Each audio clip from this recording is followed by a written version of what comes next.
skill related fitness. This is the one that people get most confused on. I've written this up just to make everything nice and easy for you guys, but there is a really clear acronym. Now the acronym to use is SPACER. So SPACER, SPACER.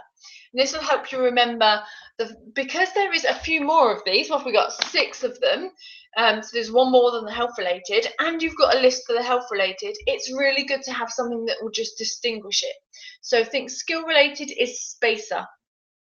Now, the things for this is that you've got speed. So skill related, obviously speed, the speed that your client is going, can they go faster at it? It's a skill. They need to practice that, and it's a skill that comes down to the connection between their brain and the muscle. It's that connection between which makes it skill related. It means that the more you practice it, the more myelin sheath gets wrapped around your nerves, which means that it actually becomes an easier pathway, which is skill related. So there's actually a book called The Talent Code, which is really, really great. So if you're remotely interested in this, then I suggest you read it. But essentially in that, he explains that it goes that when your nervous system is moving from your brain down to your muscle in order to bring about a movement, whenever we learn a new skill, so let's say a gymnast is learning a new move, a dancer's learning a new move, or we've got somebody learning a new type of golf swing, for example, when you're practicing that movement, or a football tactical drill, when you're practicing it, the first time you do it, that pathway is a little bit rusty. It's kind of like a country lane. So if you're driving down a country lane, as you're doing that, it's kind of a little bit awkward, isn't it? It's a little bit, takes a little while. There's some potholes, there's some obstacles. You have to kind of physically think about it a little bit.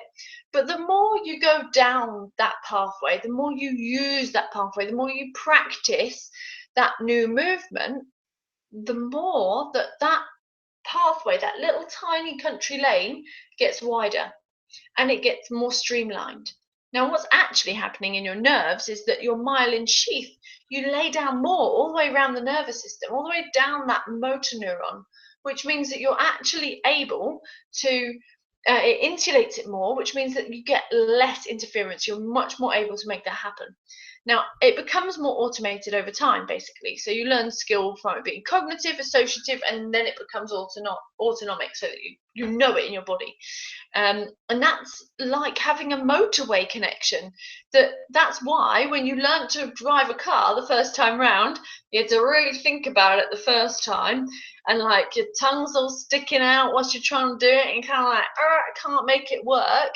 But then as you get better at it, more you do it, now you can do it riding along, driving along, eating a sandwich at the same time, maybe having a cup of coffee, sorting out the radio, not on your phone, obviously, and then at the same time driving with your knee. So you kind of get to this point where you actually get better at it. You get more automatic at the skill.